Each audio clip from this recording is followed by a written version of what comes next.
why can't we agree nti tujja mu kalulu kano nga twena tulisoba ekyo kyobona nti abandi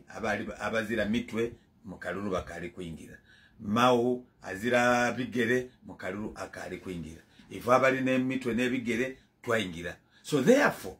iwopo okoba nti fwe abantu omukaaga otutyama mu iPod olwo mu 7 tuli ba mu 7 atenga ni nupu ewandise baluwa ibiri yaja ni mukoti ngeri kwenda kuingira mu iPod mwene atebe batuke nongo babalimba mbu boti tebenda kuba kumpi ni mu 7 that is a fallacy now linda mukulu akoyo kati akole linda twikiriza Dr. Kimaka mbaire nsabi tulobe ku discussing my minister for justice yatumutegeere kiyakoba context ate mbaire loza nti ojachi kola kankumalireyo yakati kuti mu Uganda muri musaididiti era nkyogere ati tolese yakubiri yakoba ati yere side eyindi yaba naife yaba wandi fundamentalists benda bamalayo kabakavuyo ebintu bingi gayitegeza ati yategeza dira fact a side ejo okuta mwami wante byali kati Uganda is bigger than all the political parties esobola okutesa era yayiniza president Museveni kololo ni no kitibana ndala mafabi yali president nalimu wa mami jamaa now ne decided it mberano yamaliza ati DP tujja kusalawo yebuida ayebuti nzenga no batimao nja kuwagira president Museveni TD-ku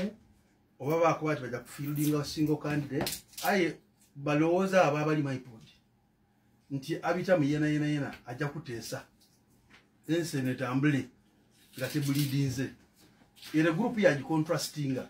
titali kuida kuba yo eyenda demolition batandika Uganda mpyaka they want everything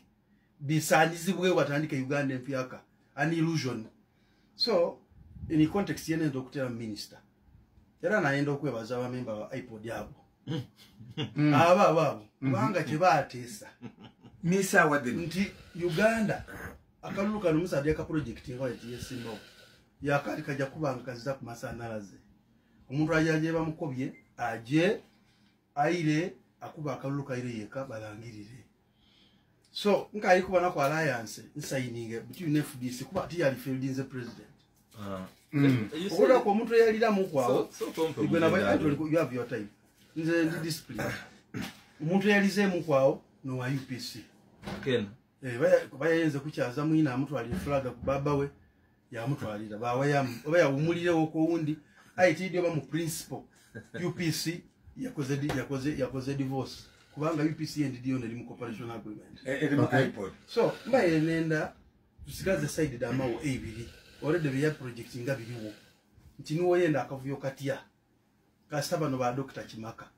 oba wasawa nga tobatabwire baza content baza material bawandika ekipande kiri kavule bakitakwe point 10 baloba kudiwa mukulu kujanadu kiriyo kirigema mfufu mwene chainda chaogera bwatuka avugana ne mupi ya mukubenda kikagati yirabira gwali kuba awulu isi yayemba bwembe ngani oyayikwema omukwa no beka ifuje kulimba mukulu chakula Chimali mberano ebintu mamenta bana ulya yegololera